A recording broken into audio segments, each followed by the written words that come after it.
in the instrument of accession referred to in paragraph 1 of clause shall be issued. Kindly note the word issued. That's the difference between 371B and 371D. Because no orders are issued under 371B. That's the power to make law. That's only the contour of the power. Your Lordship asked me the difference between the two. I'm just trying to advance an argument with respect to the difference. It's entirely different. Yes, ma'am.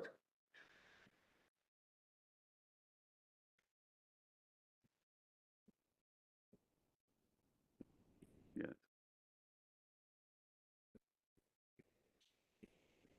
Yes, yes, yes.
So, Attorney General, that too, constitutional practice is one thing. We are now looking at just the text of the provision.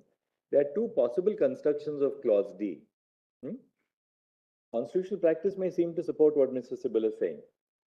One is that D refers to the fact that other provisions of the Constitution may apply such Other than one and two. one and Such of the other provisions of this Constitution shall apply in relation to that state, subject to such exceptions and modifications as the President may by order specify.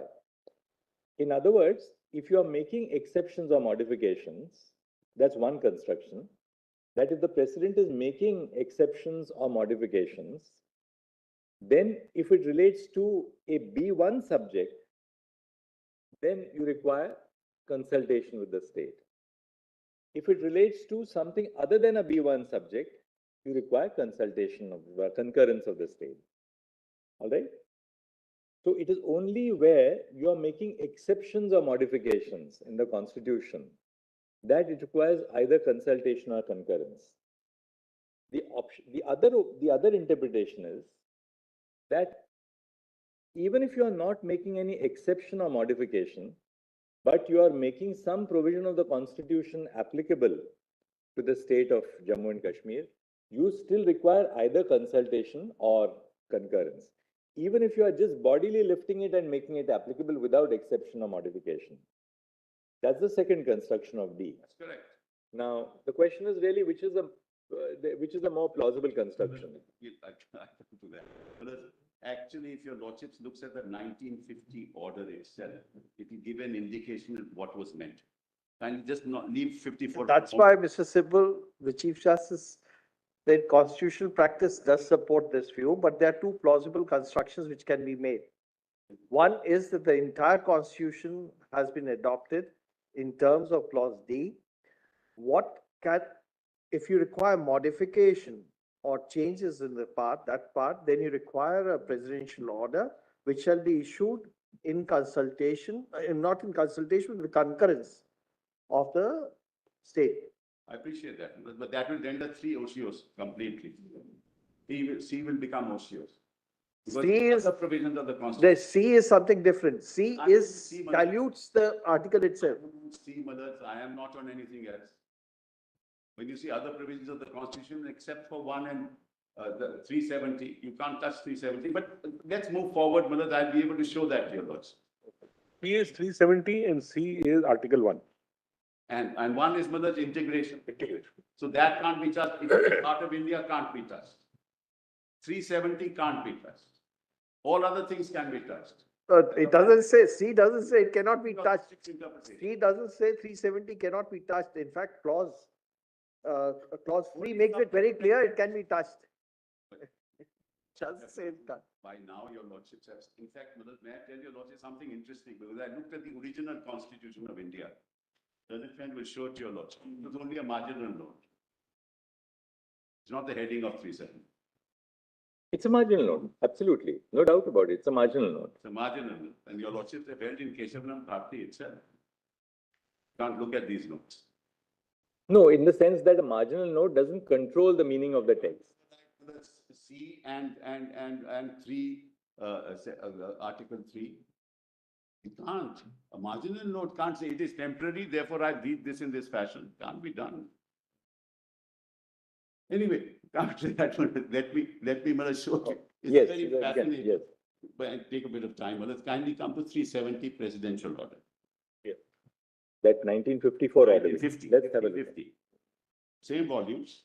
1950 or 54? No, Malaz, I'm coming to 50, Malaz. Liquid text. Volume 3, PDS page 4, Malaz.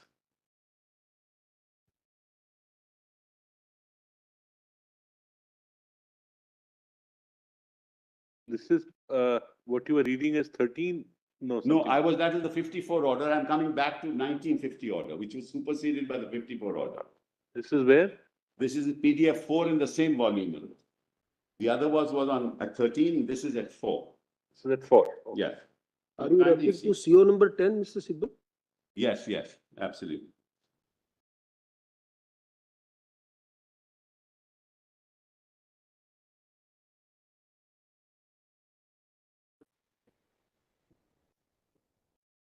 Well, let's kindly see the index of this. 3 pages earlier. Yes. See what has happened here. This will give you the kind of orders that have been passed from time to time. There are, by this time, about 54 orders. These are probably not all the orders either. Very first page of the volume. Yes, yes. The first page of the volume. That's right. You're looking at There's the a whole different index of all the orders. orders issued. Yes.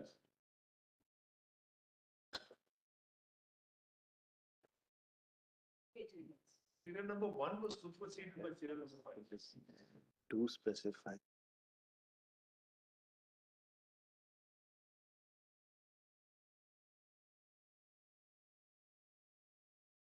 Now read it with me. The order may be called the Constitution Application to Jammu Kashmir Order 50, which should come into force for the purposes of subclause B1 of clause 1 of Article 370 of the Constitution. The matters specified in the first schedule to this order, being matters in the union list. This is in consultation. Kindly read the words. In exercise of the power of 370, in consultation with the government of the state. For the purposes of B1 of clause 1 of 370, the matters specified in the first schedule to this order, being matters in the union list, are hereby declared to correspond to matters specified in the instrument of accession, governing the accession of the state of Jammu Kashmir to the Dominion of India as the matter with regard to which the Dominion legislature may make laws for the state, and accordingly the power of Parliament to make laws for that state shall be limited to matters specified, which your lordship said is the limitation. Rightly said. Now come. In addition to the provisions of Article 1 and 370, again, of the Constitution, the only other provisions of the Constitution which shall apply in relation to the state of Jammu and Kashmir shall be those specified in the second schedule to this order, and shall so apply subject to the exceptions and modifications specified in the said schedule, and the modification of that all references to the said provisions shall be construed as reference to the Sadre. This is applicable to D.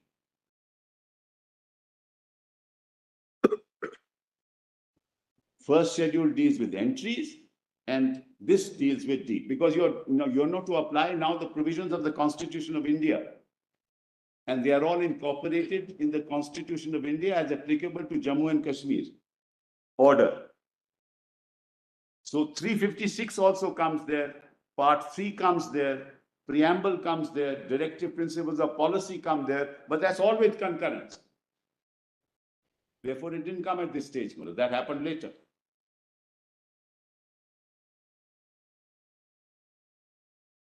Then you went, then now kindly see the first schedule you have seen. These are those very entries that we were talking about. And kindly see the second schedule. It starts, at PDF 6, page 17. Just for my lord. PDF 6, page 17. Kindly see exceptions. Article 72(1), provisions of the Constitution applicable. So there was no doubt on this issue, Entirety of Part 5. Part 5, 72(1)(c), 72(3), 133, 134. Those are exceptions. Last column is modification. So it's not just a question of application. It's a question of substantive understanding of what 370 is.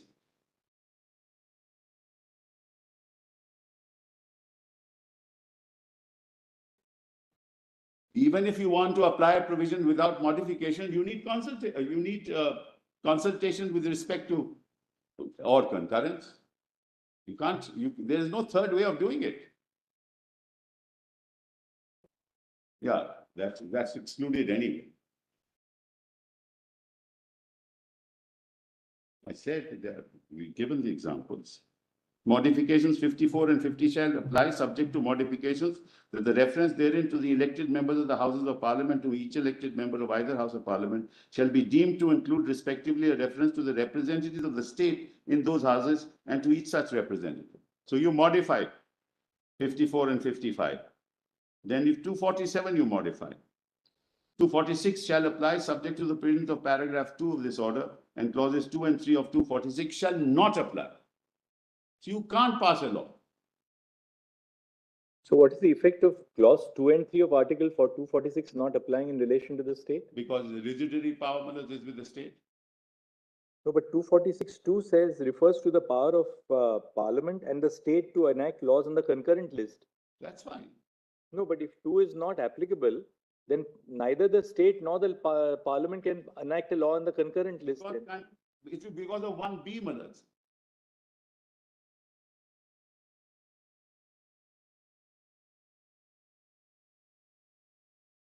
It only tells you the methodology, Malaj, that's all. The point is, what my lord is putting to me is, the president can exercise powers under 370, dehors a modification. That's an exercise of plenary power. That's what my lord is putting to me. But Malaj, this clearly shows that even that exercise has to be done with concurrence. If it relates to the concurrent list, and consultation if it relates to instrument of accession, can't be done any other way. So it's not a matter of practice alone, it's the substantive interpretation of 370. Kindly see the first column, Malaj. All the articles apply. Part 9, Part 11, Part 12, Part 15, Part 16, Part 17, Part 19, Part 20, everything applies. But in those parts, there are exceptions and there are modifications. That's set out in the third column. Nobody disputes that. The whole part applies.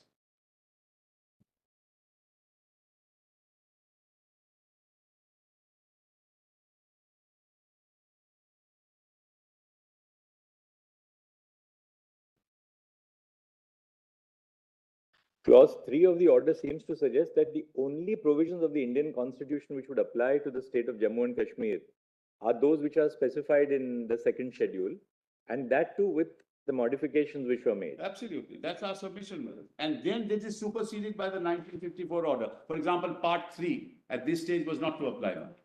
It's not in the second schedule. Let's go to this now the 54 order. 54 order. Let's Yeah, do that. that's volume 3 again, page 13.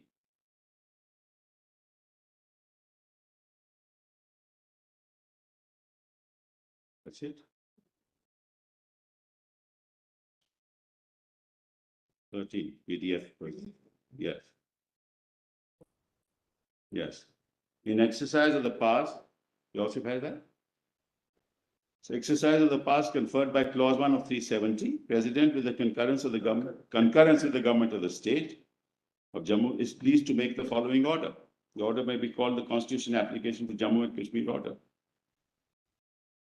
So, Malaj, supposing the entire constitution was to be made applicable, Malaj, it would require concurrence, no? Only some are applicable, some are not yet applicable. You will see that 356 comes later. 356 doesn't come at this stage.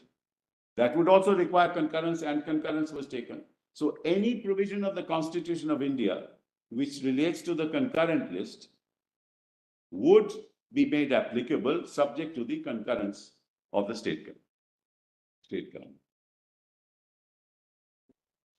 Consultation and concurrence, instrument of accession and concurrent list. And Article 1 and 3 are out of it.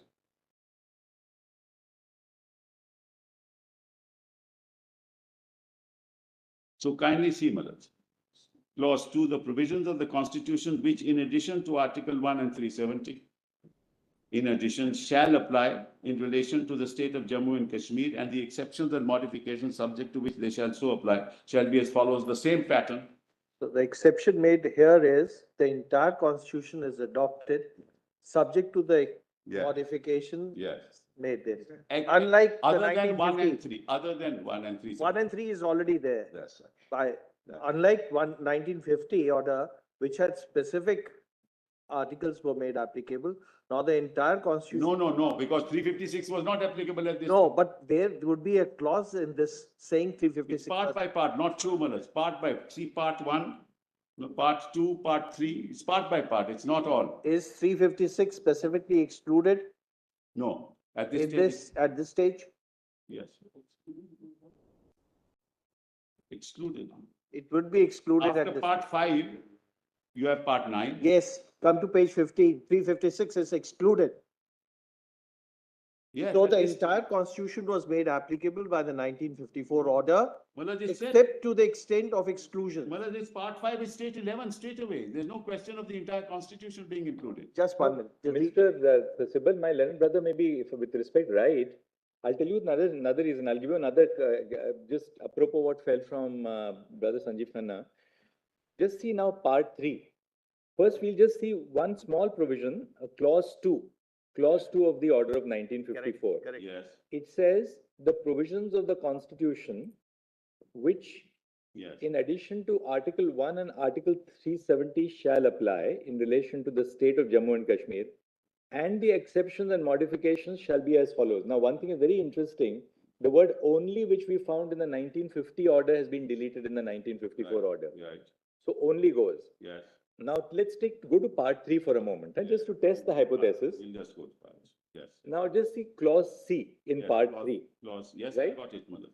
It says in clause 3 of Article 16, the reference to the state shall be construed as not including a reference to the state of Jammu and Kashmir. Correct, Now, if you see Article 16(3) of the Constitution, yes. it says nothing in this article shall prevent Parliament from making any law prescribing in regard to a class or classes of employment or appointment to an office under the government or any local authority within a state, or any requirement as to residence within that state or union territory prior to such employment or appointment. Right, Now, if the entirety of clause 16 were not to apply to Jammu and Kashmir, yes. what was the reason for saying that only clause 16(3) will apply subject to these modifications? For the simple reason that Malas, other clauses in respect of clause 3 of the Constitution came into the J&K Constitution later. And I'll show that to your lordship. But is it your contention, therefore, The that entirety of 16 that applied? 16(1) didn't apply to the Jammu and Kashmir? It did apply, it applied. The part which is mentioned. But how did it apply then?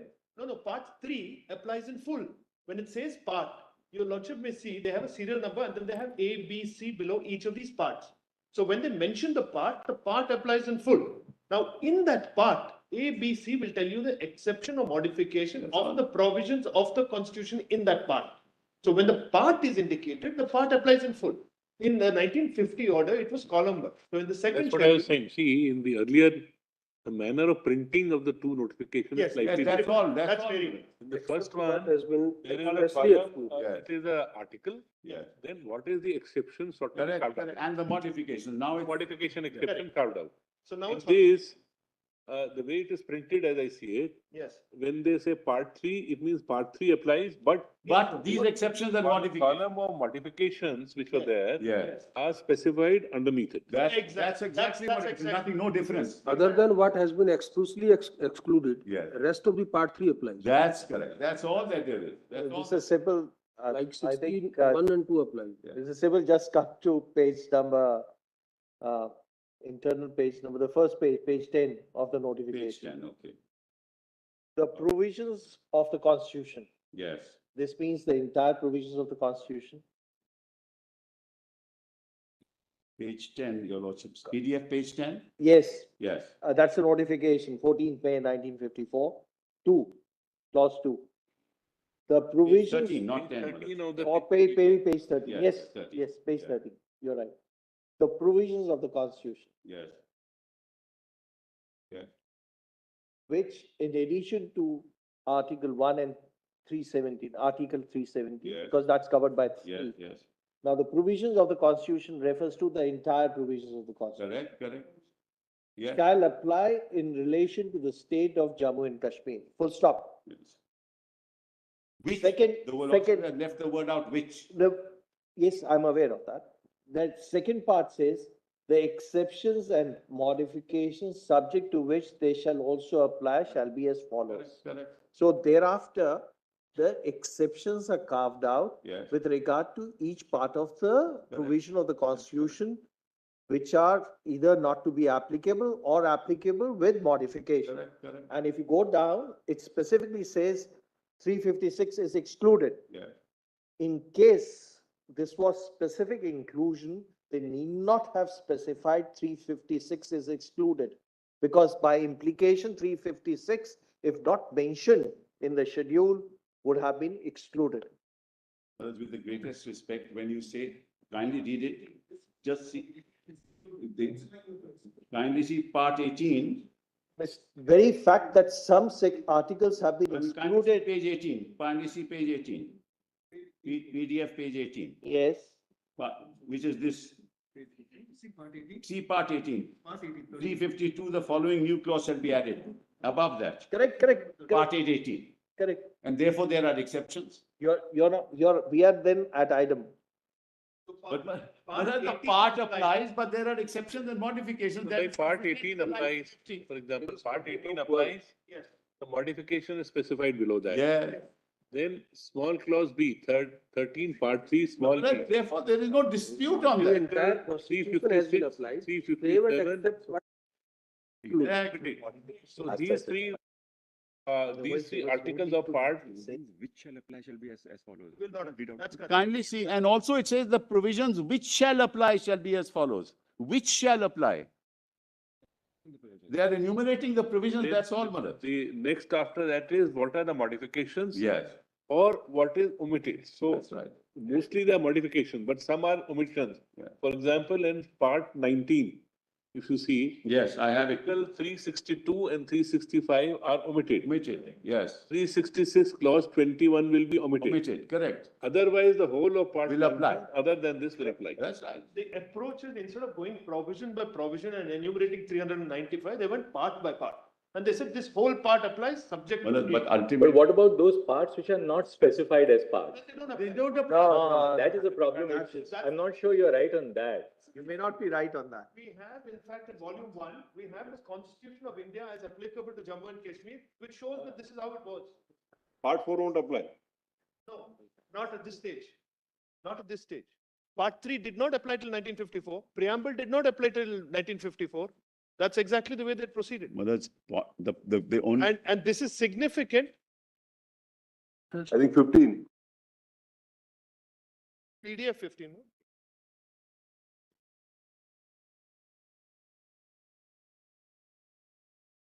The part your lordships are referring to is? If everything applies. Yes. Why were they specifically? Yes. So part 4A is omitted at that stage. 4A came later anyway, but part 4. The one way to look at it is part 4 will absolutely apply, of course, but without any modification. Well, But that, where- with respect, where there is that's not the modification, then understanding- specify. That's not the understanding of the government of India then. That's not the understanding of the state of Jammu and Kashmir then. That's not the understanding, Malad, of any authority. Then, Malad, now we are saying, no, that was all wrong. Actually, everything We're not applies. saying, we just And they don't, discussing. and you don't need consent. Mr. Sibal, as I see it, Yes. every order Yes, extended different parts of the constitution that's right. to Jammu and Kashmir. Now, if a particular provision is with modification, it says so. Now, it may be by provision wise, Yes. or it may be part wise, Yes, it may be by any method, correct. but it keeps on extending by the Yes, orders yes. which are passed. Yes. So first one was provision wise in a sense. This one is part wise because practically the whole part was to apply Yes, with certain modifications. that's correct. To the extent that it is not to be applied, it is excluded. That's right. That's the only submission. That's the only, and in any case, Malad, 1 and 3 are, 1 and the 370 are excluded. That is from because of the first notification, separate clause C was made. That's correct. Clause C was made for Article 1. So, Malad, this argument then doesn't take us anywhere because we are dealing with 370. We are not dealing with any other part of the constitution. So we can, Malad, interpret the orders any which way you want, but it cannot touch 1 and 370. The two major points to my mind are this. One is your submission that Article 370 has acquired a permanent feature of the Constitution. Yeah. That's the debatable issue. That's Which both sides will debate. Next is, suppose it is not permanency. Then what is the manner of abrogating articles? That's right. Is that procedure followed or not? That's correct. The only two issues as I Correct, see it correct, in the correct. whole But I'll issue. hope and try and convince you that it is permanent. I will try and convince you. I know, Malad, your lordship says it's debatable and it is debatable. There's no doubt about So it. both things are debatable means both sides will argue this Yes, point out. it's really debatable. But I tell your lordship, Malad, why it is permanent. Malad, now, for the moment, Malad, because we have only dealt with the Constitution of India. Debate will also be on the second point. I look at a debate whether Of course. the procedure has been followed or not followed. They will say we followed the manner of abrogation. Absolutely. You will say not. Now, Malad, so far I've only referred to provisions of this Constitution. But Malad, your lordships will have to look at the Constitution of Jammu and Kashmir. Because that Constitution, Malad, was framed and cleared in 1957.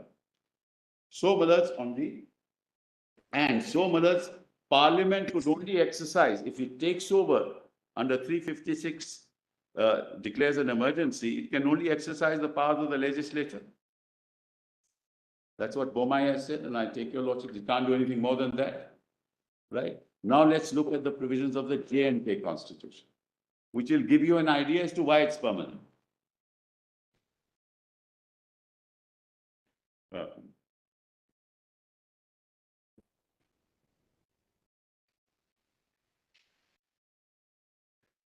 Yeah, Manoj, I'm sorry, my understanding is right. Before we go to that, let us kindly see the volume 1, PDF 132.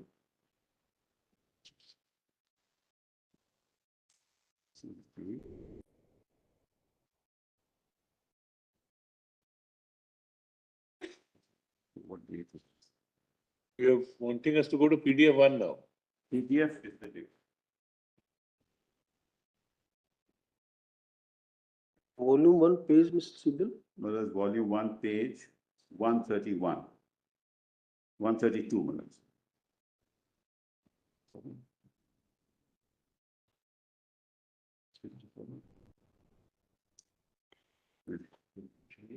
Now, Manoj, kindly see, this is the Constitution of India as applicable to Jammu and Kashmir just before abrogation of 370.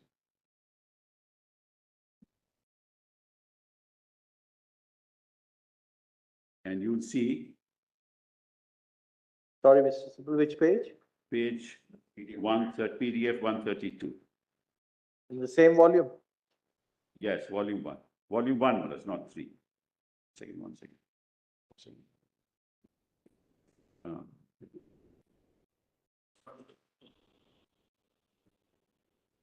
Now, Manoj, your lordships will see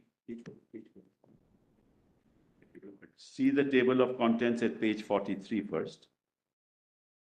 Which page? You said 132, 43, which one? Sorry, 43 first. Well, it's a table of contents are set out. It will take a little longer to get to it. Sorry, Manoj. Sorry about that. It's our fault, Manoj. We are prompting you. Page 46 or 43, 40. Where the contents, volume 1. Yeah. Looks somewhat like this. There's one The little Constitution improvement of which we have India. to make in our written submissions format. In fact, I'm just in the process of issuing a standard operating procedure for filing written submissions on all matters before CB, which is that the index should be hyperlinked. So they'll be much easier for all the Yes. lawyers and for us also. We go to the index and just click on the hyperlink there. 43 is what you are saying? Yes, Yeah. the index. 46 is the index. Yeah. Now, kindly see, Manoj, Index actually see- starts earlier. Index starts from page 43. Yes, 43. 43. No, 43. Your lordship has that? Part 4 doesn't figure in it at all. Yes. And there's no order omitting it. This is which year? This is just before 370 was abrogated. It's taken from a book of 2016, but it's as it stood there. Now you see here, Manoj, after part 6, you have part 11.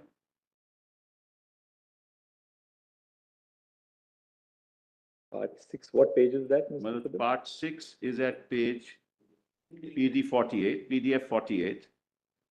And the next is, yes, yes. Part 11 is page 49. So nothing is excluded. There's no specific provision.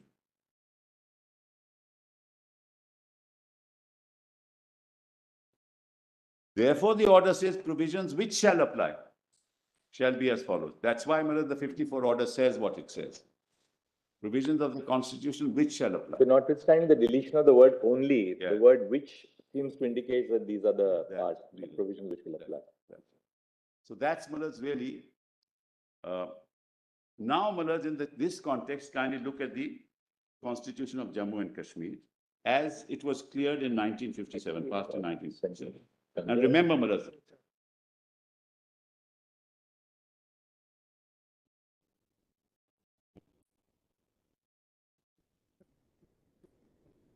yes, right.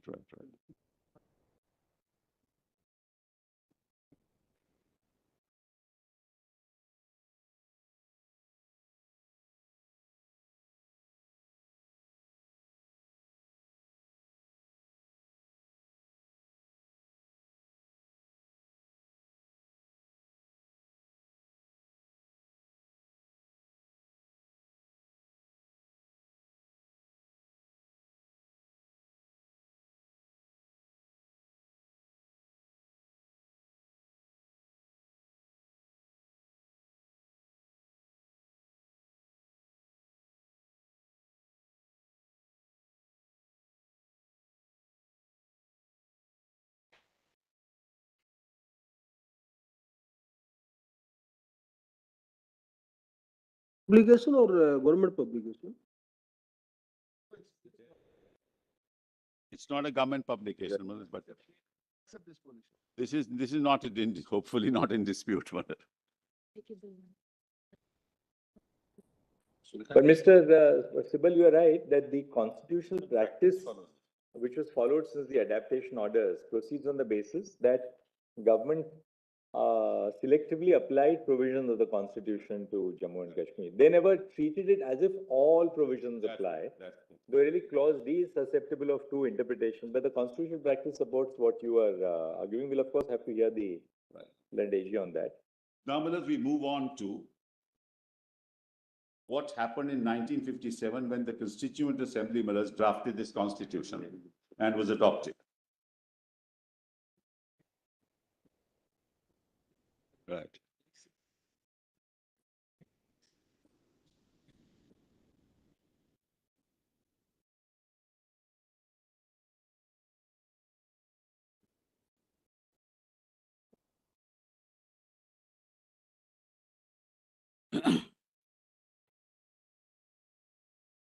And Mullahs, remember the 1954 order came when the Constituent Assembly was there.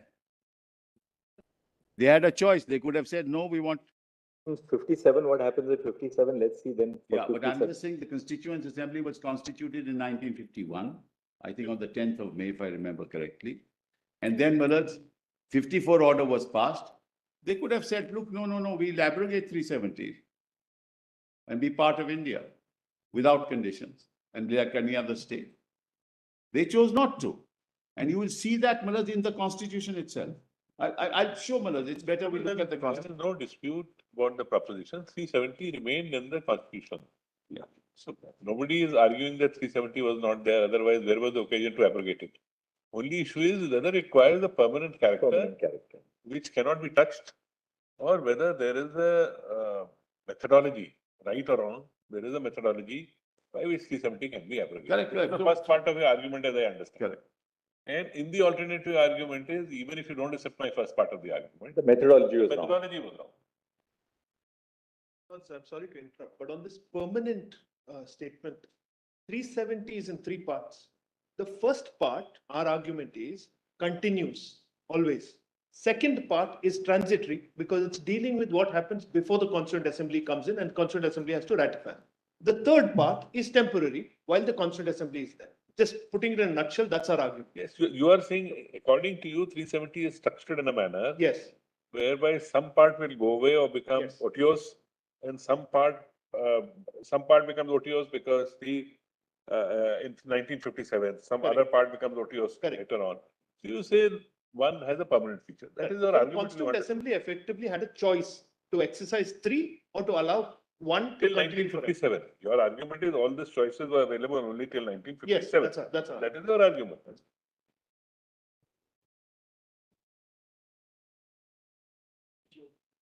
So much. No, let's not debate it. In fact, that's why the explanation to B contains an exhaustive definition of what is meant by the government of the state. Government of the state does not say includes the Maharaja. It says government of the state means the person for the time being recognized by the president as the Maharaja of Jammu and Kashmir, Correct. acting on advice of the Council of Ministers for the time being. Right. Now, what happens when the Maharaja is replaced by an elected government in Jammu and Kashmir? Then the elected government on the aid and advice of the Council of Ministers. Where do we Governor- get that? Because the explanation says government of the state means. Well, I'll show that to your lordship. That's also there, madam. It is part of the constitution, madam. I'll show that. This explanation was introduced in 1952. This ex- There's a difference of opinion here. Leave it. Let's, you can.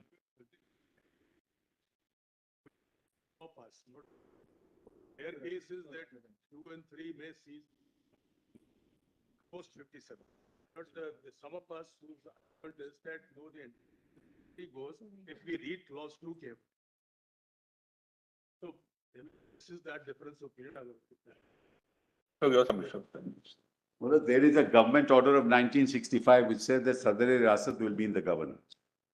50, 67. Yes, 1965 order. 65. So till 65, did the Maharaja continue to? Yes, madam. Then, There were post- separate powers of Sadr-e Riyasat. Yes. The but madam, ultimately, equivalent of chief minister is called the prime minister. Yeah, for a that's long correct. period of time. But And in those 65, madam, terminologies it was the were, governor. removed. There's an order to that effect. So be that as it may, madam, I think we're traveling a bit too far at the moment.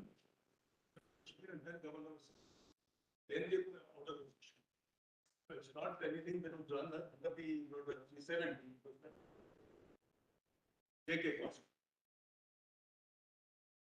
Now kindly see, madam, the preamble of the constitution, your lordships will find, volume 2, PDF page 16. Now we are looking at the J&K constitution. That the Constitution of India is applicable under J&K Constitution. J&K Constitution. So that is volume.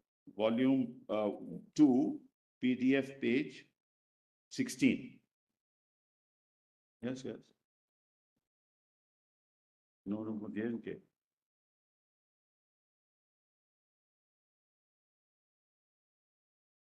You want us to go to page 16 of the Page J&K 16.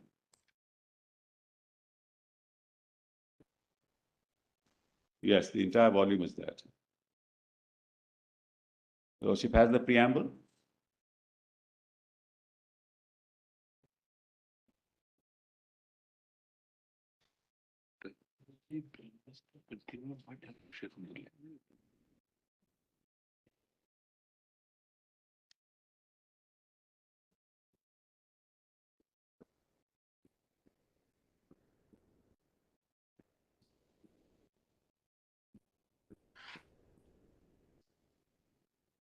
That's why that explanation.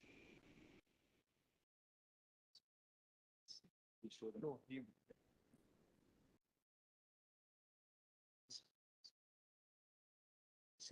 Till 65, still 65. There was an order in 65.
Well, just kind of page 5, PDF page 5, volume documents, volume 2. Just it's the index, Mullah, really.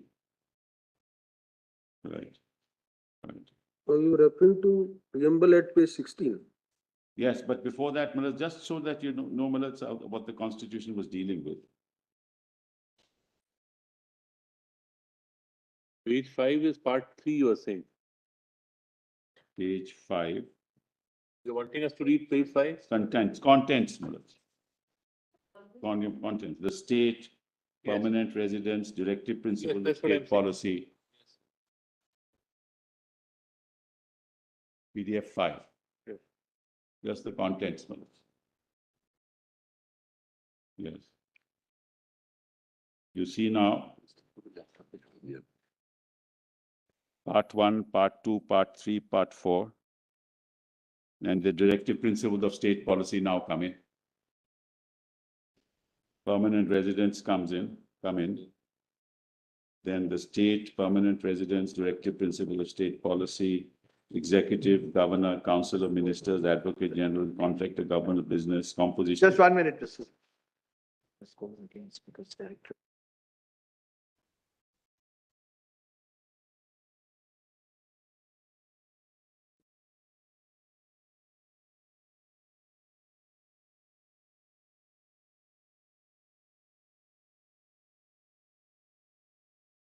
Officers of the state legislature, disqualification of members. It's really a replication of what the Constitution, our Constitution provided. Procedure for financial matters, legislative power, high court, subordinate courts, finance, property, public services, elections, amendment to the Constitution. This is very important. I show that to your lordships presently. And then the schedules, speaker, deputy speaker, and all that. Now kindly come with us to the preamble. PDF page 16. So, we the people of the state of Jammu and Kashmir. Now, the Constituent Assembly has exercised its powers. Drafted the Constitution, adopted. We the people of the state of Jammu and Kashmir, having solemnly resolved in pursuance of the accession of the state to India, which took place on the 26th day of October 1947, to further define, this is important, to further define the existing relationship of the state with the Union of India as an integral part thereof. That's Article 1. And to secure to ourselves justice, social, economic, political, liberty of thought, expression, belief, faith, and worship, equality of status and of opportunity, and to promote among us all, fraternity, assuring the dignity of the individual and the unity of the nation. In our Constituent Assembly, this 17th day of November, 1956, do hereby adopt, enact, and give to ourselves this Constitution. Now kindly see the definition clause. In this Constitution, unless the context otherwise requires, the Constitution of India means the Constitution of India as applicable in relation to the state. Right? Then kindly come to Muller's Article 3, the state. Relationship of the state with the Union of India, the state of Jammu and Kashmir is and shall be an integral part of the Union of India.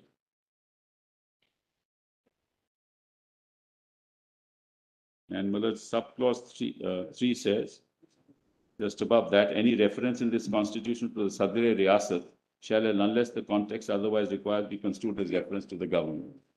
This is 1960, which my lord was asking that question. So, Maharaj, it shall be an integral part of India. And then 5, Article 5, the executive and legislative power of the state extends to all matters except those with respect to which Parliament has power to make laws for the state under the provisions of the Constitution of India. Then, Maharaj, the issue of permanent residence is dealt with. We're not concerned with that so much. And then you come to 35. Page 28, PDF 28.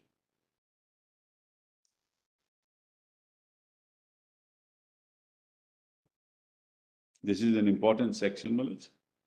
Important article. 35. My lords have that. PDF 28. Council of Ministers to aid and advise the governor. There shall be a council of ministers with the chief minister at the head to aid and advise the governor in the exercise of his functions. All functions of the governor, except those under sections 36, 38, and 92, shall be exercised by him only on the advice of the council of ministers. So other than 36, 38, and 92, Malaj, he will act on the aid and advice of the council of ministers. Now kindly come to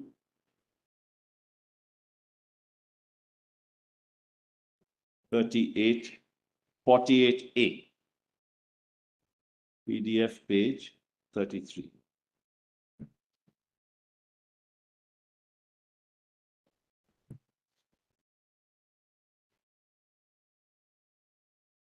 This was inserted, Malaj, in 1975.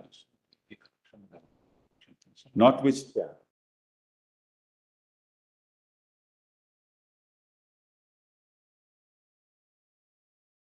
notwithstanding anything contained in this constitution, if upon the completion of a census, but before the final readjustment of territorial constituencies, the Legislative Assembly is dissolved prior to the expiry of its duration, and the governor is satisfied that holding of general elections without delay is necessary, he may, after consulting the Election Commission by notification, direct that the general election shall be held on the basis of the last preceding delimitation of territorial constituency.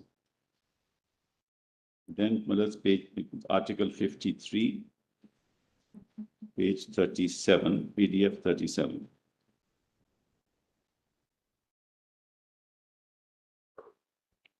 Article 53, Malaj, at PDF 37. That's the session of the legislature, prorogation and dissolution. The governor shall from time to time summon each house of the legislature to meet at such time and place as he thinks fit.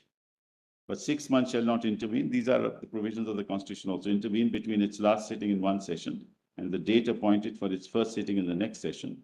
The governor may from time to time prorogue the houses or either house or dissolve the Legislative Assembly.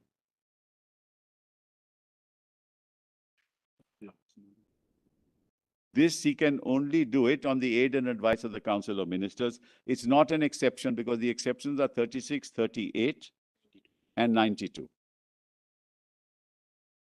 This is important because it really, the issue will arise because Malaj, there was no Council of Ministers when he did this, which is on the 21st of November, 2019. 2018.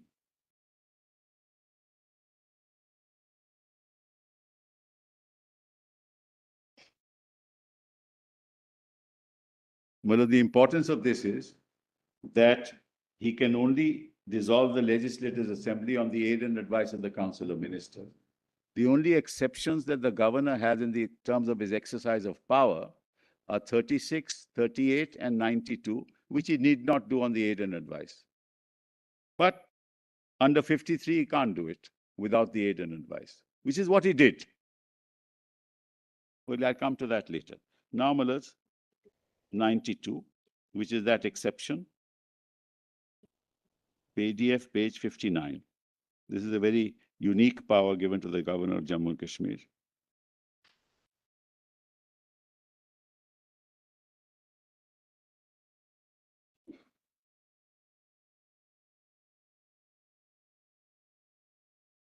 Yes.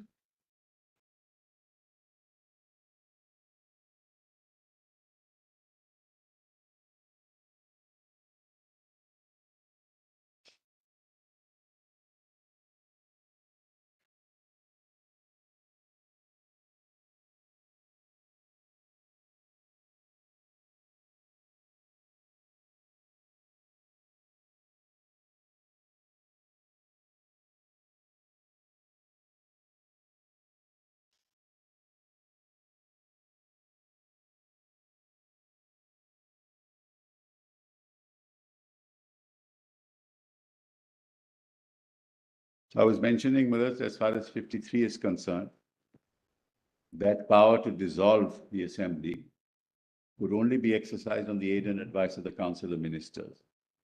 So when he dissolved the assembly on the 21st of November 2018, he didn't do it on the aid and advice.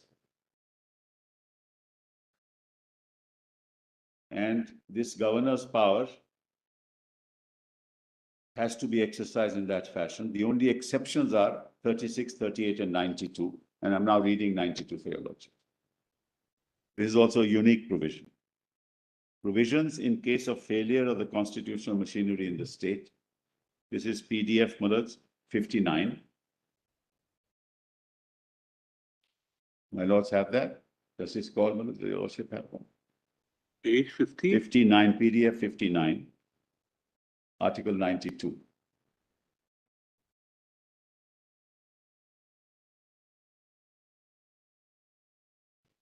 My lord have it.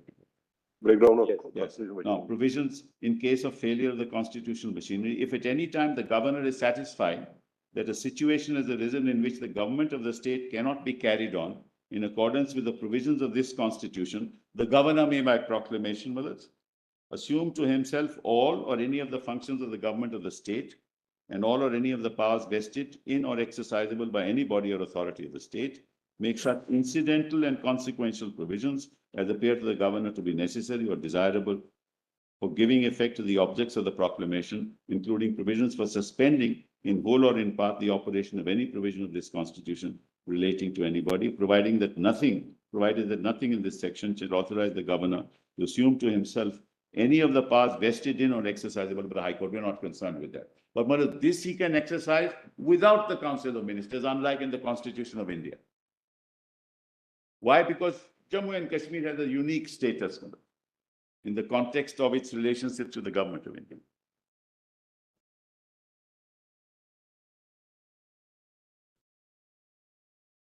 Yes. Huh?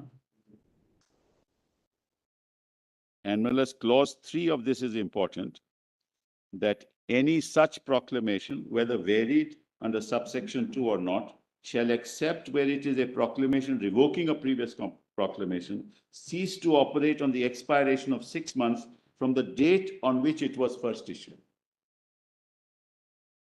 So, Millards, the proclamation was issued on November 21st, 2018, on 20th of June. It was to expire in 6 months' time on 19th December. And Millards, on November 21st, he dissolved the assembly. And without reference to the Council of Ministers.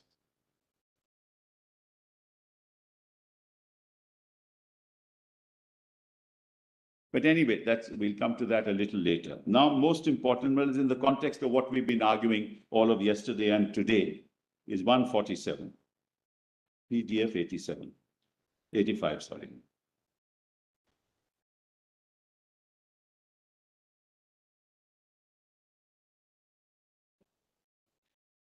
No, sorry.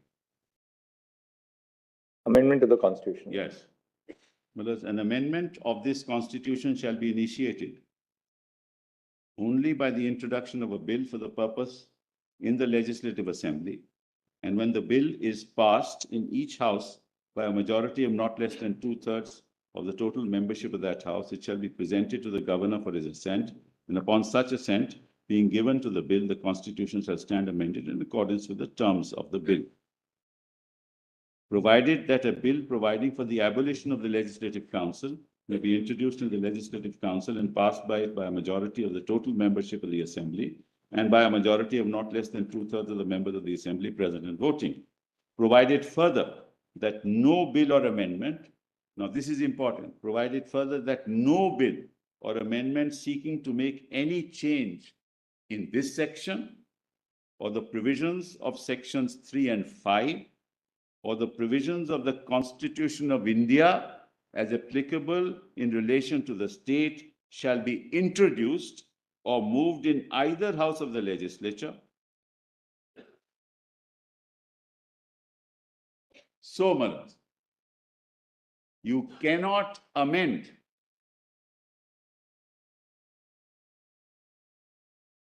370 as it is made applicable to the constitutional order made applicable to the state of Jammu and Kashmir. So no legislature can even move a bill. This is what makes it permanent. This is exactly why it is permanent. It had to be temporary because at that time there was no constituent assembly. It was temporary, it had to be temporary. Per force it was temporary. Even 3 cannot be amended. Section 3 cannot be amended. But can the permanency of Article 370 be a consequence which follows from the Constitution of Jammu and Kashmir? No, it's made applicable to Jammu and Kashmir by an application order. No, but you're saying that this provision, Yes. Article 147 of the J&K Constitution, Yes. makes Article 370 permanent. Can the permanency of the Indian Yes, because, Constitution? brothers, kindly see, the 370 was made applicable to the state of Jammu and Kashmir by an application order.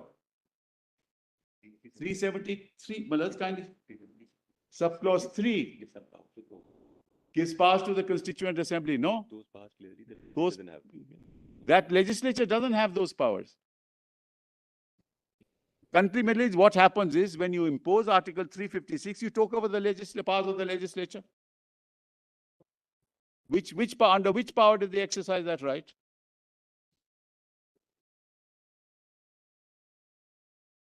Not of the legislative assembly. Yes, exactly. That's what I'm saying, Malak. Mr. Sibal, how But then can how we, is proviso C will applicable? Yeah. how can, you are saying Article 147 gives the permanency to Article 370? Because the Constituent Assembly, I'm sorry, I shouldn't interrupt you, Lord. Now, can the Constitution of J&K give a permanency to Article 370 of the Constitution of India? Exactly. But that's all we are saying is that the Legislative Assembly does not have the power under 370 subclause 3. That's all that I'm saying, nothing more than that. What you are saying is legislative assembly cannot exercise the power under the proviso to clause Yes, C, yes, clause 3 yes. of Article So what, 370. then That's what, not- that's why they did, they converted the Legislative Assembly into the Constituent Assembly. That's what they did, Malaj. This is what is shocking. The lighter side, the Parliament did it. I'm sorry? On the lighter side, the Parliament did it. Yes. So Parliament converted itself into the Constituent Assembly of the state. I mean, it's unheard of. Yes, no means, but we'll show it. We'll show it. We'll demonstrate that. At the moment, all I'm saying is, Malas, you cannot exercise, the legislature cannot exercise powers to amend 373. Yes, even some other body takes over those powers, that only powers can be exercised, is the powers of the legislature, nothing more than that. The whole scheme of 356 is if you take Whether over. the Parliament can do it or not. Yeah, well, Parliament exercises the powers of the legislature under 356. It can't exercise any other power. And that's the scheme of 356, which I'll come to later. That's Bomai, mothers, now that's settled. You can't arrogate to yourself a power that the legislature doesn't have.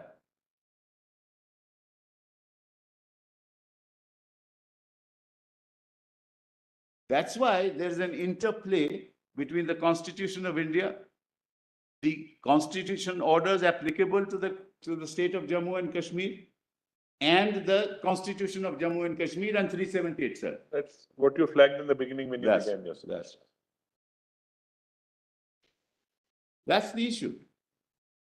Actually, Article 147, the second proviso to Section 147 of the J&K Constitution, would seem to indicate that the provisions of the J&K Constitution are treated to be subordinate to the Indian Constitution.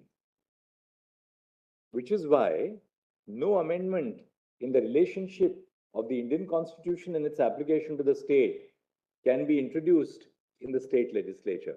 The state legislature cannot change that relationship. Correct, but I'm not disputing that. It is the legislature cannot introduce a bill to that effect. And what's the procedure? Only under 370. It's only under 370, Manoj. But this is in that sense a subordinate instrument in its application to the Manoj, in its it's relationship a to the subordinate- Constitution of India. But Manoj, kindly see, one second, kindly see, just 1 minute. Kindly see, the Constituent Assembly has now framed the Constitution. The Constituent Assembly has not exercised the power that it had, Manoj, to abrogate 370. In that process, the Constituent Assembly, when drafting the Constitution, decided that nobody can change that status. The legislature cannot change that status. Now, whether Parliament on its own can change that status is a separate issue, but the legislature cannot change that status. That's the element of permanency as far as the legislature is concerned. Let me put it that way. The legislature has no authority to change the relationship between. That's correct. That's what Legislature you're cannot change. Why? Because this is not a temporary provision. Come to that. That's clear, Manoj.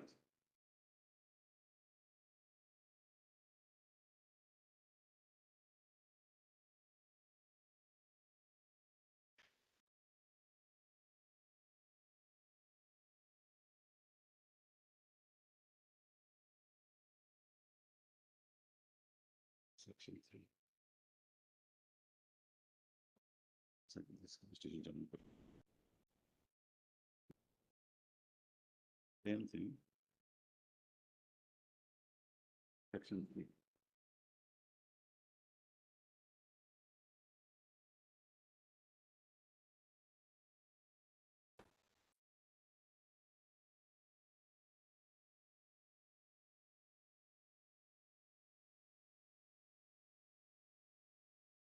The Legislative Assembly also can't touch below the provisions that the state of Jammu and Kashmir and shall be an integral part of India. Section 3. It also can't touch extent of executive and legislative power of the state. Can't touch that. It can't touch 370. So from the point of view of the Constituent Assembly, when the legislation was drafted and the Constitution was drafted, it was clear that this relationship is permanent.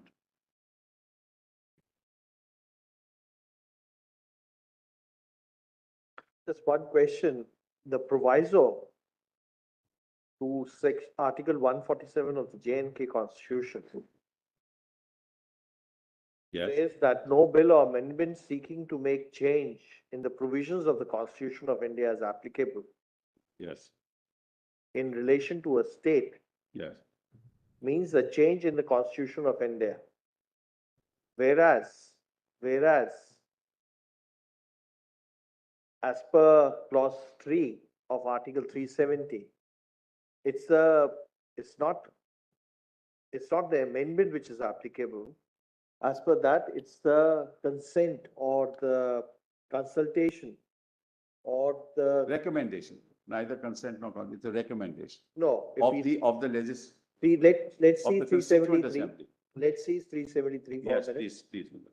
So really speaking, under 147 may have no application as well, because you're not seeking to amend 370, but enforce 370.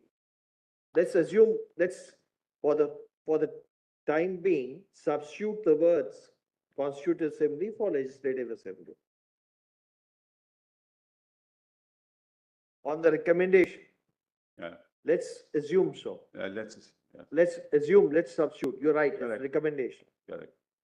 Let's substitute that word, provided that the recommendation of the Legislative Assembly for the state referred to shall be necessary before the President issues such notification. Yeah. So really, 147 will not be applicable in case the state legislature makes that recommendation. No, but let's kindly see what 147 says is the provisions of the Constitution But of India you're not as amending applicable in the relation to the state. You're not amending the Constitution. You're not amending this Constitution of India. For the time being, let's read as it is, because what is barred under the proviso to 147 is amendment seeking to make a change in the provisions of the Constitution of India. As applicable in relation to the state. As applicable in relation to the Which is state. why 370 is incorporated, Malad, in the Constitution of Jammu and Kashmir. As it stood then, that's the application order. We're not talking about the Constitution of India here. Sybil, doesn't it, I'm just thinking aloud, Yes. does it not mean that the proviso, the implication is that once the provisions of the Constitution of India are made applicable by different orders, Yes. you through an amendment cannot That's all deactivate that it. we are saying. Nothing more. Can deactivate a provision which has already been applied to the Yes, Constitution that's all that we are saying. of, Nothing more than that. We're not amending the Constitution of India. We're amending the constitutional order applicable to the state of Jammu and Kashmir, which makes 370 applicable. And it can't even be moved in the House.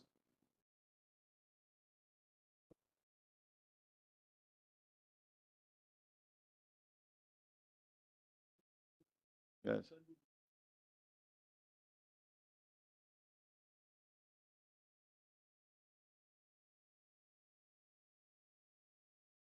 And if it can't be moved in the House, it can't even move the bill. It can't be moved in Parliament. as I see it, it's that you can't go back. Suppose after consultation, the CO has been issued, order has been issued, notification has been issued, certain provisions of the Constitution have been made applicable. Yes.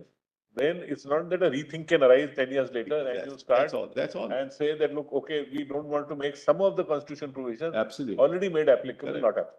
So my argument is that the Constituent Assembly has exercised its choice. And it's evident from the provisions of the Constitution itself. So you need to read the Constitution of India, the orders applicable to Jammu Kashmir, the Constitution of Jammu and Kashmir, and 370. So under what provision of law under the Constitution of India can you change that? When you are doing it under 370, 356.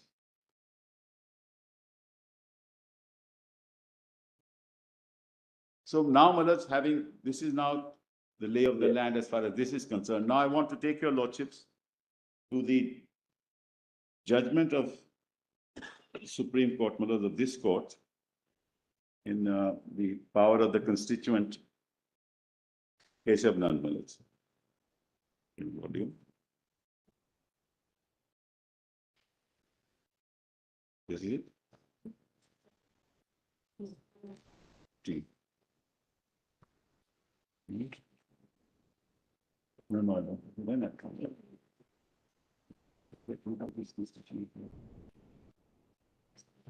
Sybil, is the factual whatever you had to say is over? No, no, Maharaj, I'll go back because we are on the point of the Constituent Assembly and the Legislative Assembly.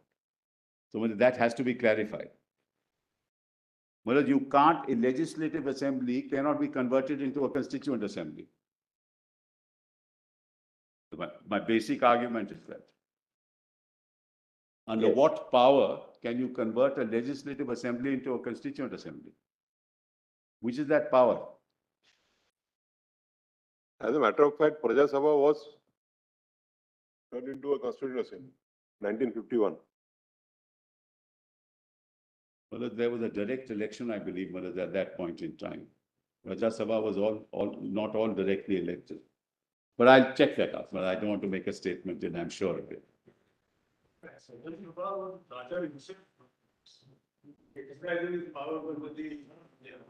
No, there was not. I mean, I don't want to give an answer without being sure of it. Unless you are sure about it. That's right, Malad. I always hesitate to do that. Malad. My learned friends are far more, articulate on those issues, Malad, than I am. Seized by the Raja, 2051. Just about by the power of Praja Sabha was conferred to the Constituent Assembly. The power of constitutional assembly was conferred on the Praja Sabha.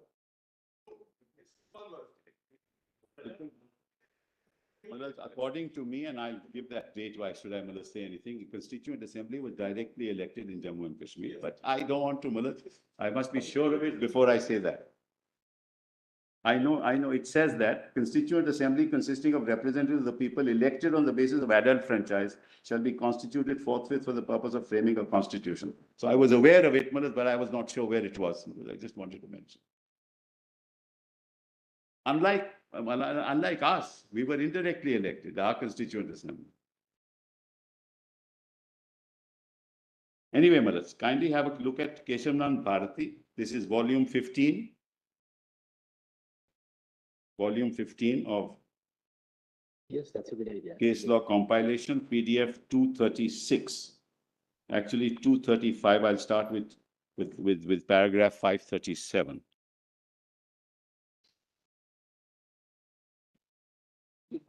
Volume 15, my lords. Volume 15, paragraph 537. Which is why I've been saying throughout my submissions, this was a political act to achieve a certain political purpose, dehorse the provisions of the Constitution. Page, my lords, 235, paragraph 537. We've got it on the screen as well. Yeah. Sorry, Mr. Sybil, sorry. I just wanted to answer my Lord Justice Gavai's question. I just sought to be unmuted. My Lord, there was a proclamation by Yuvraj Karan Singh for constituting the Constituent Assembly on 20th April 51. It was elected by adult suffrage. This was convened on the 31st of October 1951, its first sitting, and my Lord, it concluded its work on the 17th November 56, when it decided to adopt the Constitution on the 26th of January 57. That's correct. Well, it's page, para 537 of PDF 235. Whose judgment is this? This is, my lords, Justice Shellett and Grover.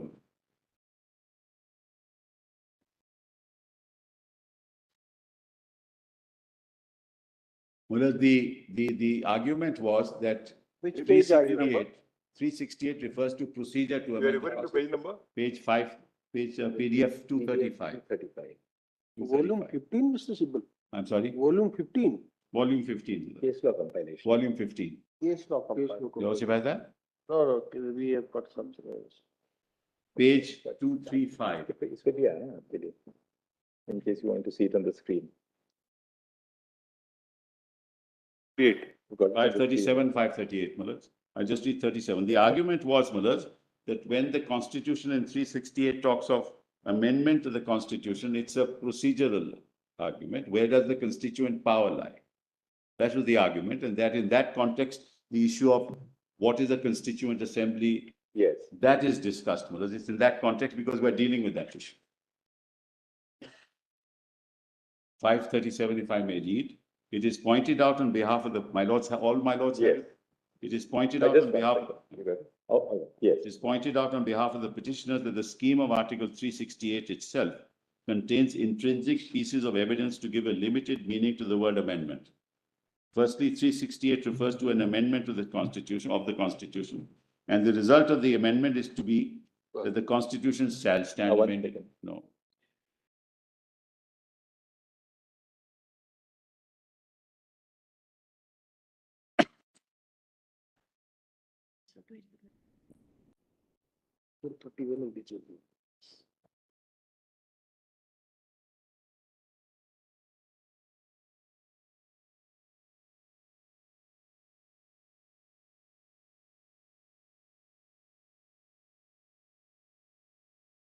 Yes, 235.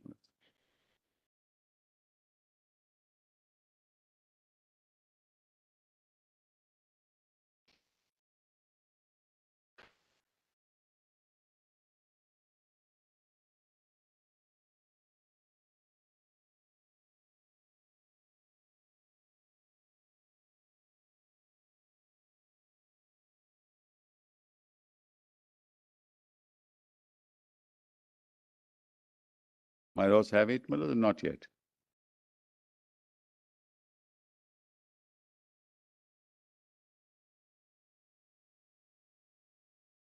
No problem.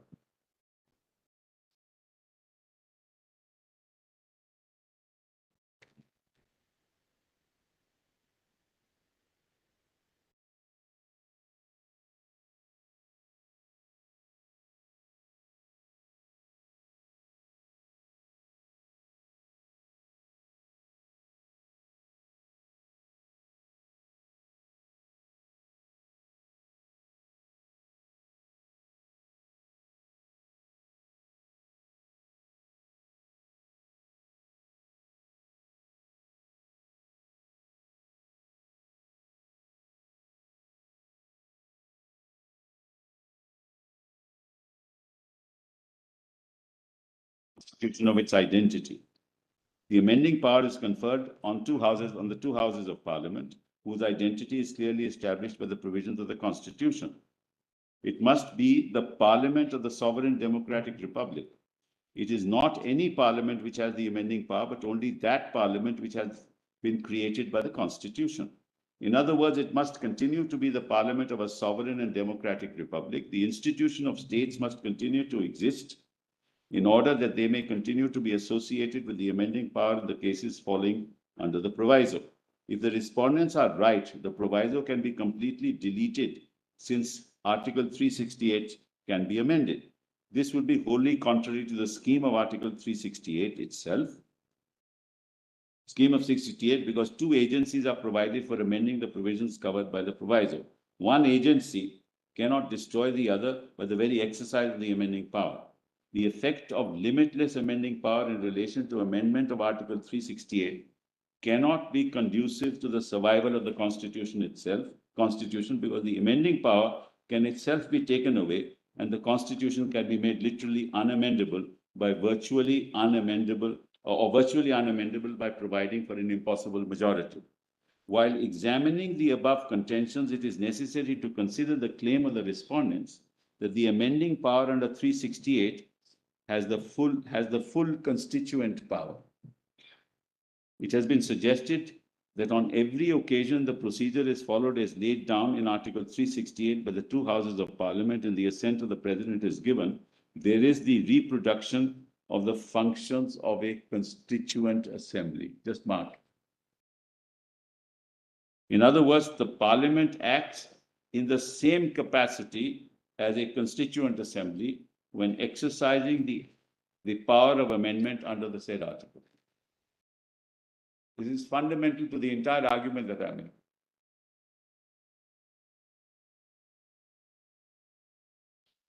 In other words, Parliament acts in the same capacity as a constituent assembly when exercising the power of amendment under the said article. This argument does not take stock of the admission made on behalf of the respondents that the entire Constitution cannot be repealed or abrogated by the amending power.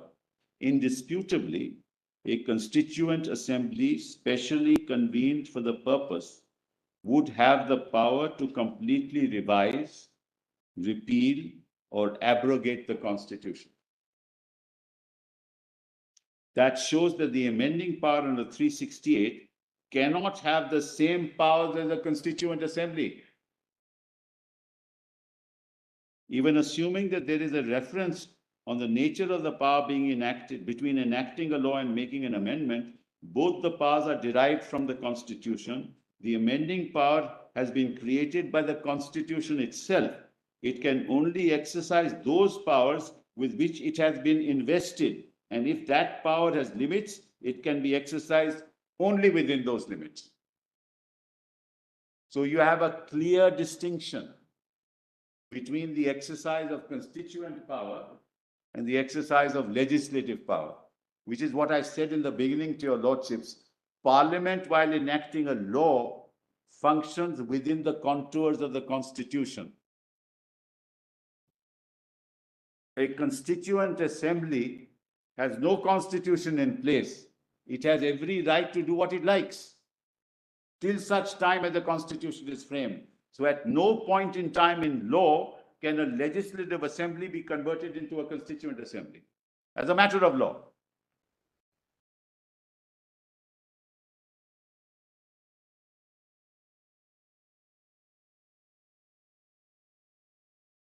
Yeah.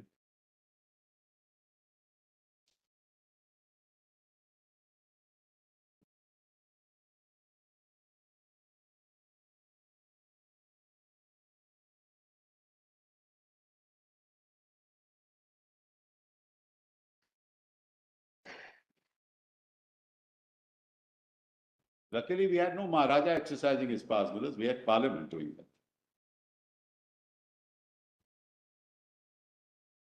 And Now, even when Parliament amends the Constitution, yes, it's not exercising powers as a constituent assembly. that's correct. It may be exercising a constituent power, That's correct. the power to amend, but because it's a power which is restricted, You are subservient to the Constitution. That's right. And therefore, you're bound by the provisions of the Constitution, by virtue of which your power to amend the Constitution is circumscribed. That's what I'd said at the outset, Mullahs. That has been my submission throughout. Now, the next paragraph, Mullahs, is paragraph 620. This is at PDF page 273.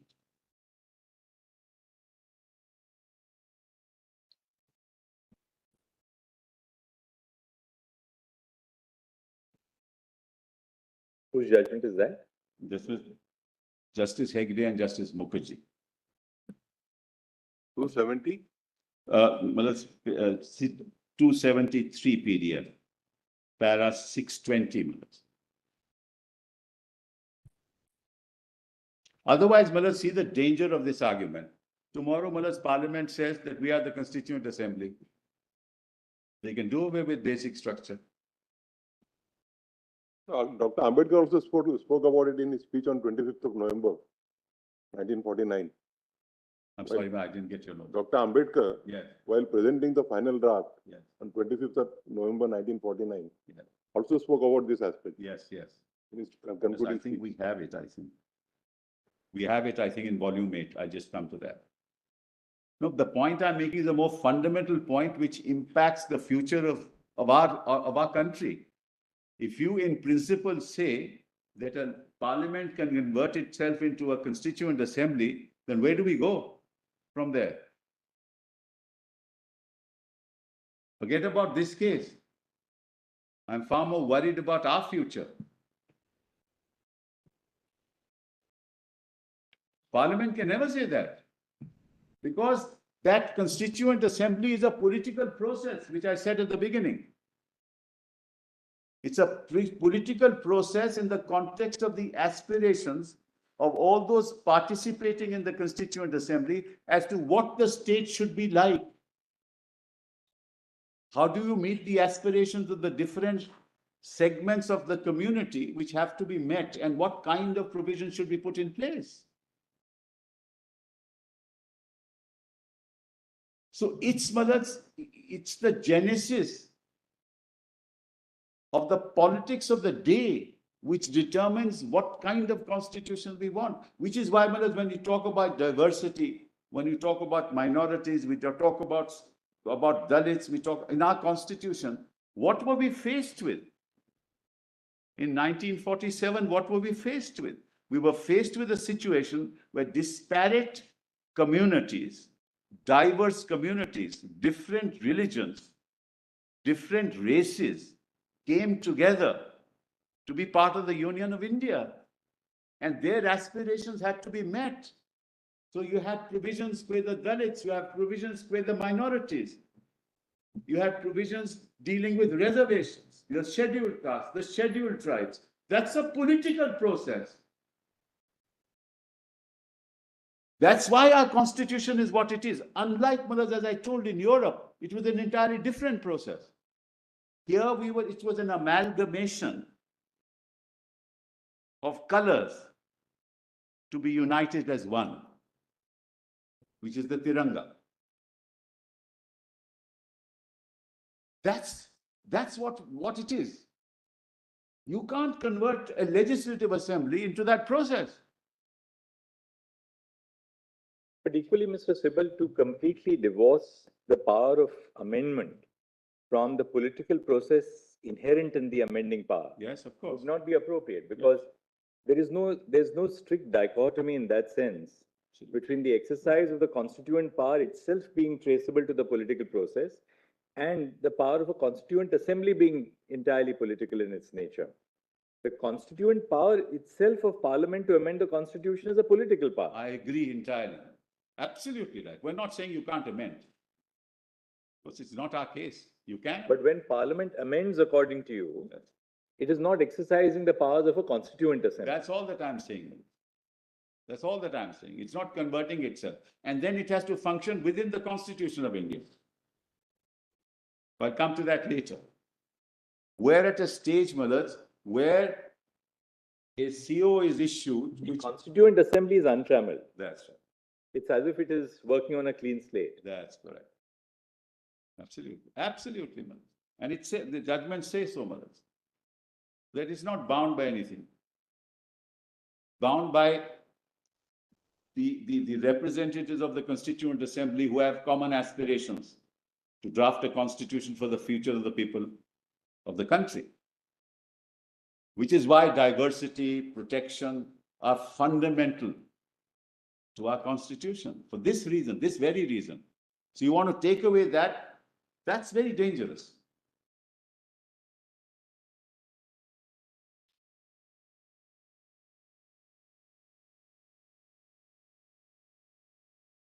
I'm not being political, but that's the worrisome part.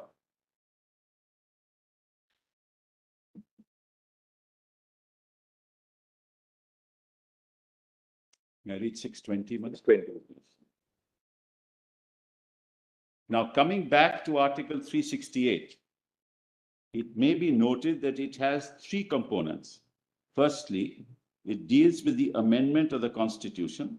Secondly, it designates the body or bodies which can amend the Constitution. And lastly, it prescribes the form and the manner in which the amendment of the Constitution can be effected. The article does not expressly confer power to amend. The power is necessarily implied in the article. The article makes it clear that the amendment of the Constitution can only be made by Parliament, but in cases falling under the proviso, ratification by legislatures of not less than one half of the states is also necessary. Normally, if you read the proviso, if you don't have the ratification, there'll be no amendment. You can't wish away the proviso. That article stipulates various things. To start with, the amendment of the Constitution must be initiated only by the introduction of a bill for that purpose in either House of Parliament.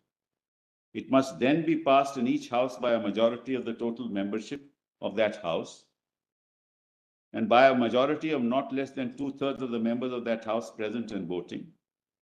And if the amendment seeks to make any change in the provisions mentioned in the proviso, it must be ratified by not less than one half of the state legislatures. Thereafter, it should be presented to the President for his assent. It further says that upon such assent being given to the bill, the Constitution shall stand amended in accordance with the terms of the bill. To restate the position, Article 368 deals with the amendment of the Constitution. The article contains both the power and the procedure for amending the Constitution. No undue importance should be attached to the marginal note which says procedure for amendment of the Constitution. Marginal note plays a very little part in the construction of a statutory provision. It should have much less importance in construing a constitutional provision. So, Mullahs, when your lordships talk about temporary, Mullahs, really you have to look at the Constitution.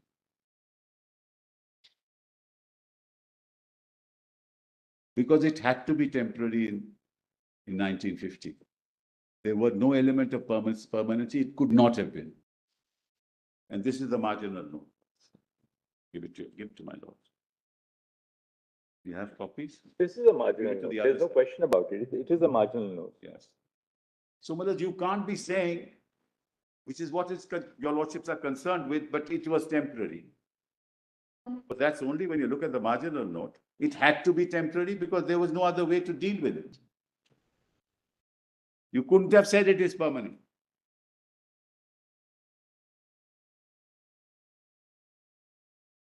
But there's no doubt still about the fact that this forms a part of Part 21 of the Constitution, which still deals with temporary and But those special are provisions. different, Mullahs. I'm not disputing that. These are all different provisions, Mullahs. If your eye look, They've all been clubbed together in Part 21. that's correct. But we looked at it in the context of, Mullahs, what was going to happen in the northeastern regions.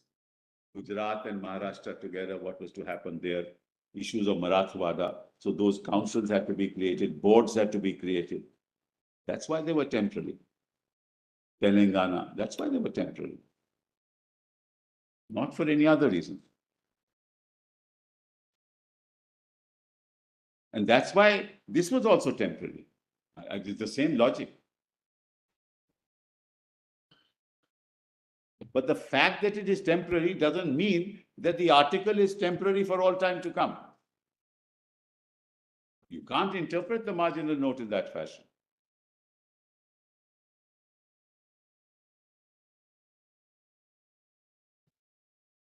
So the language of 368 to our mind is, I'm sorry. 317, it is actually good. Did you? Yeah, actually, they put क्या उन्होंने?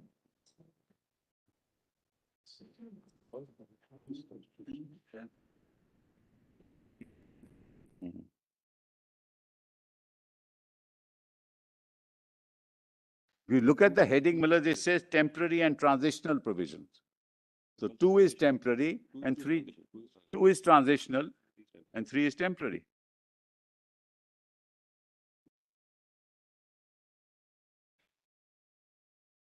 It's 368 power, right?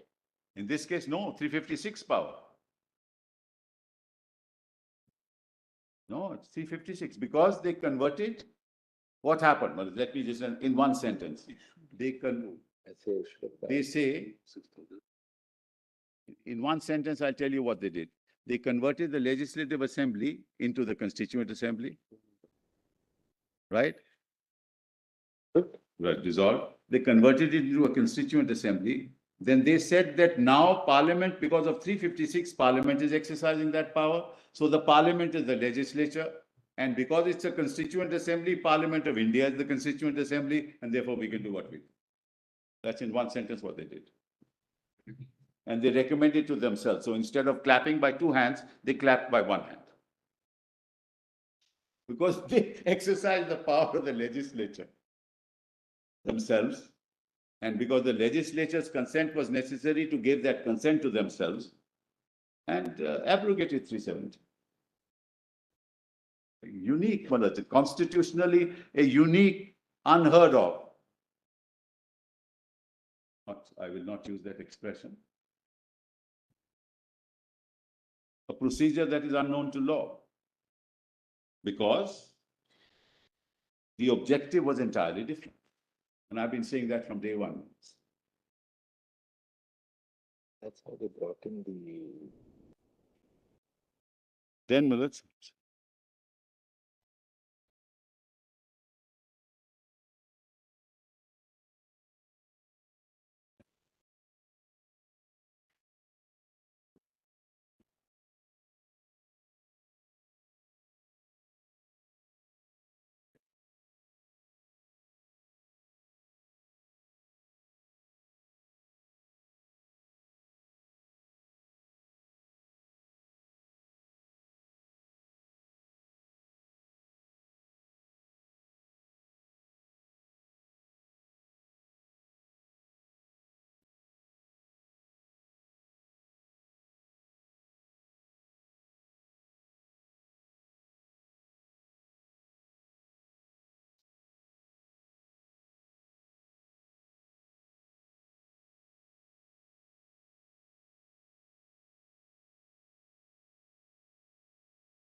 Seven is a different issue. It's on the definition.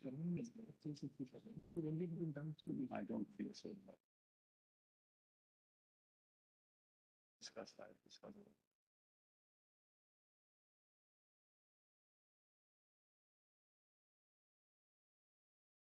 to apply the proviso to clause 3 of Article 370. Yes, yeah, because they understood it that way, that it required the previous. And then what they do is they say that the Parliament exercising the powers of the Constituent Assembly Yes.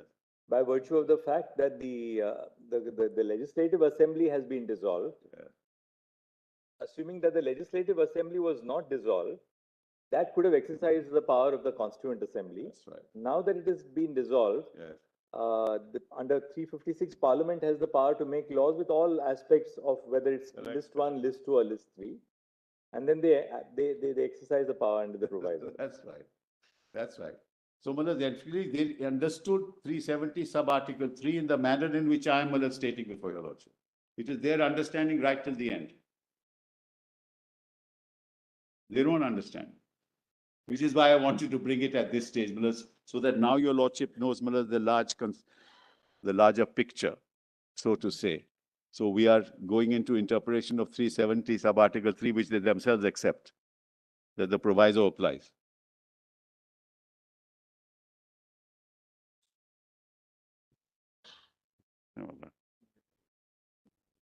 No,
We'll come back after lunch.